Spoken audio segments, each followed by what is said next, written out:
ki bir ses vardı orada yəqin ki. Əla, başlayaq. Mikrofon online'dır. Maraqlı xəbərlər sizi gözləyir. Əsas xəbərlər.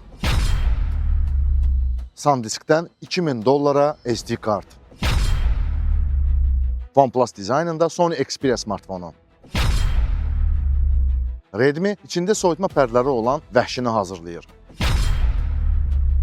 Samsung Galaxy S27 seriyası üçün 10 nüvəli prosesor hazırlayır. Samsung One UI 8.5 yeniləməsini dayandırdı. Maraqlı xəbər başlıqları görənlər bu videona ilə indidən like etsin. Komment yazmaq isə mütləqdir. Hər birinizə xoş izləmələr. Yeyib içməyə yanınızda nəysə varsa, mən başladım.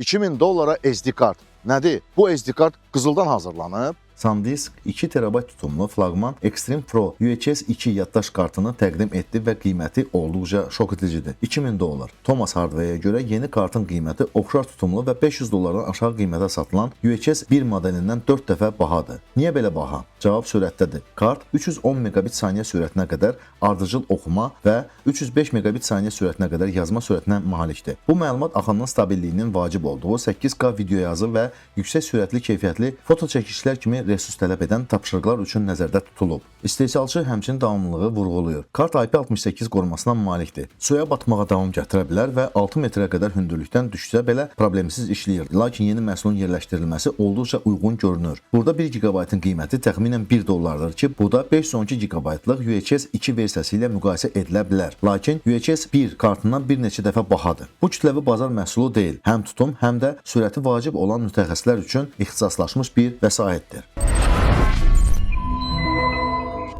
Sony Mobile deyəsən son nəfəsini verir. Əgər belə olmasaydı, o OnePlus dizaynında özünün yeni Xperia smartfonunu hazırlamazdı. Yapon brendi adi üslubundan uzaqlaşıb yeni vizual dilə keçə bilər. Təqdimatı gözlənilən Sony Xperia 1.8-in renderləri internetdə sızdırılıb və əhəmiyyətli bir redizayna işarə edir. Adi sərt və uzadılmış dizayn əvəzinə Sony düzülüş və form baxımından OnePlus 10 Pro-nu xatırladan daha böyük kamera modulunu təklif edir. Lakin ön panel brendin imza stilinə uyğun olaraq qalır. Düz ekran, nəzərə çarpan çərçivələr və ön kamera. Ön tərəfdəki stereodinamiklər də saxlanılıb ki, bu da müasir flaqmanlar üçün nadir haldır və adətən minimal çərçivələri vurğuluyur. Kameralara gəldikdə 3.48 megapiksellik modula keçid gözlənilir. Əsas kamera təkmilləşdirilmiş gecə fotografiyası üçün daha böyük sensor əldə edə bilər və telefoto obyektiv yenilənmiş matrisaya malik ola bilər. Bunlar hələ ki yalnız sızmalardır. Lakin təsdiqlənərsə, Sony son illərdə modellər sırasında ən əhəmiyyətli yeniləmələrdən birinə hazırlaşır.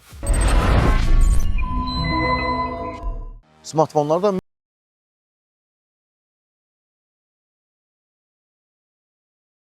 nədir? Sizin internetdə bu gündədir, donmalar və kəsilmələr var. Mütləq və mütləq internet provayderinizi dəyişin. Deyəcəksiniz ki, Ayzar, bütün internet provayderləri eynidir. Star Telekom tam fərqli internet provayderidir. Siz ora zəng edən kimi özünüzə professional dost qazanırsınız. Xoş ünsiyyət, kəsilməz internet və professional texniki servis ancaq və ancaq Star Telekomdadır. Star Telekom dost kimi dost internet provayderi. Biz isə davam edək. Smartfonlarda mütləq hansısa bir özəllik olmalıdır. Əgər belə olmasa, smartfon istehsalçısı bazardan kənarda dura bilər. Xiaomi də Redmi də belə bir özəlliyi tətbiq edib. Deməzdim ki, hansısa bir smartfonlarda bu olmayıb, amma belə bir həll çox maraqlı bir həldir. Redmi içərisində ventilyator olan bir canavarı hazırlayır. Yeni K90 Max oyunu yükləyə biləcəyindən daha sürətli soyuyacaq. Yeni device-dəki soyutma IP69 suya davamlılıq və flaqman aparat təminatına malik olacaq. Xiaomi nəhayət ki, bu ayın sonunda Redmi K90 Max oyun smartfonunu təqdim edəcəyini açıqladı. Device-in xüsusiyyətləri sirr olaraq qalır. Adı dəyişdirilmiş K90 Ultra və ya tamamilə yeni bir model ola bilər. Lakin şirkət açıq şəkildə ekstremal performansa yönəldilib. Tizerlərdən görünür ki, əsas xüsusiyyətlər daha böyük diametrli daxili ventilyator olacaq. O rəqiblərindən təxminən 30% çox olan 0.42 CFM-ə qədər vura bilər. Bu arada səs-küy səviyyəsi cəmi 32 desibeldən başlayır. Şirkətə görə sistem device'ın temperaturunu cəmi 100 saniyəyə 10 dərəcə Celsius azalda bilər. Bu oyun sürətini azaltmadan stabil oyun üçün çox ciddi bir vəddir. Aktiv soyutmasına baxmayaraq smartfon tam IP66, 68 və IP69 qorumasına malikdir. Digər xüsusiyyətləri açıqlamır, lakin Çində simvolik 9.9 yuana əvvəlcədən sifariş artıq açıqdır. Bonus paketlərin qiyməti isə 360 yuandır. Redmi K90 Max-ın 26 apreldə təqdim ediləcəyi gözlənilir.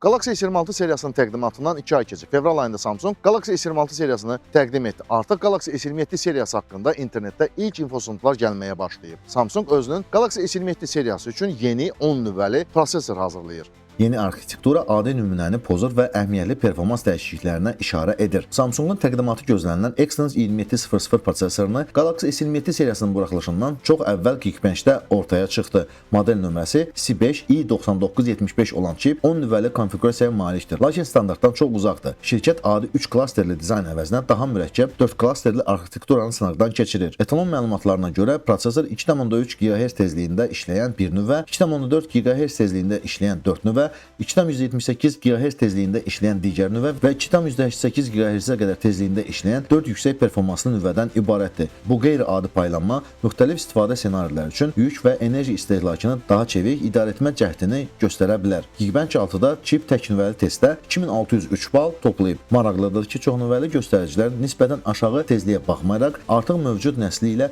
müqayisə edilə bilər. Qrafika OpenCL etalonunda təxminən 15618 bal toplayan Eclipse 970 CPU tərəfindən idarə olunur. Sınaq 12 GB RAM və Android 17-nin yeni versiyası olan prototip üzərində aparılıb. Həmişəki kimi bu cür sızmalar son performansı əks etdirmir. Lakin Samsungun flaqman çiplərinin arxitekturası ilə təcrübə artıq aydındır. Bir çox abunəçilər belə bir sualla müraciət edir. One UI 8.5, yəni Samsungun yeni əməliyyat sistemi olan One UI 8.5 nə zaman mənim smartfonuma gələcək? Bu barədə əvvəllər deyirdilər ki, may-iyun aylarında Samsung özünün yeni əməliyyat sistemini bütün istifadəçilərin öhdəsinə buraxacaq. Yəni yeniləyəcək bütün smartfonlar. Amma internetdə One UI 8.5-in yenilənməsi barəsində başqa bir infosuntu yayılıb. Samsung One UI 8.5 yeniləməsini tormozlayıb, yəni dayandırıb.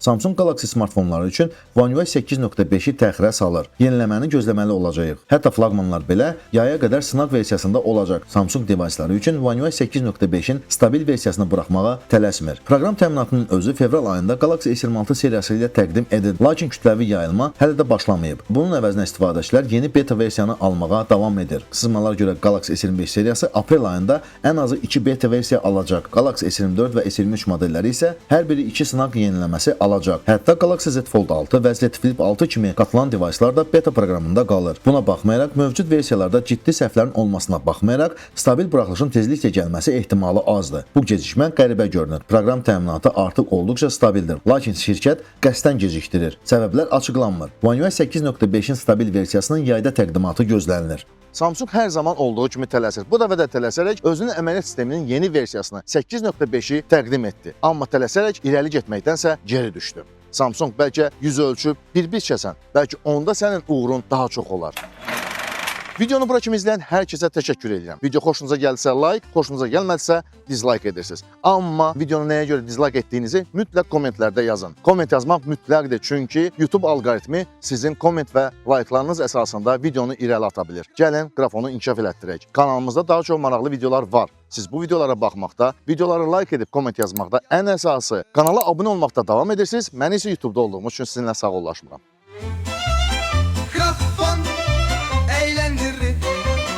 Grafon abunenizi gözləyir.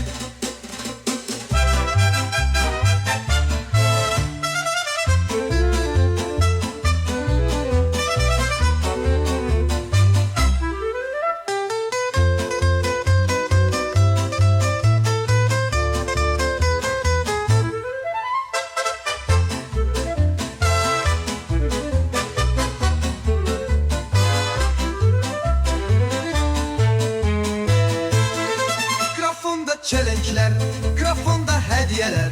Abone oldun, ella. Comment yazdın, su.